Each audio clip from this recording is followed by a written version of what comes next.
দোয়ার সাথে মাঝে মাঝে দাওয়ারও দরকার আছে না নাই? দোয়াও লাগবে, দাওয়াও লাগবে, ঠিক কিনা? আপনার ছেলের জন্য আপনি দোয়া চাইতে আসলেন, হুজুর দোয়া করেন। অনেকে কলম নিয়ে আসে আমাদের কাছে, কলম। আমি ভাবছি আমারে গিফট করবে, পরে কয় না, গিফট না, ফু দিয়া দেন। ফু দিয়ে দেন কেন?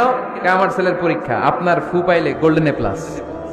আমি কই সর্বনাশ, লেখাপড়া না করলে ডবল জিরো পাবে, দোয়ায় কাজ হবে না। আগে পড়াশোনা করতে হবে, তারপরে দোয়ায় কাজ হবে, ঠিক কিনা? দোয়াটা ভ্যালিউ অ্যাড করে, ইট অ্যাডেড দ্য ভ্যালিউ। কিন্তু আগে লাগবে লেখাপড়া, আগে লেখাপড়া।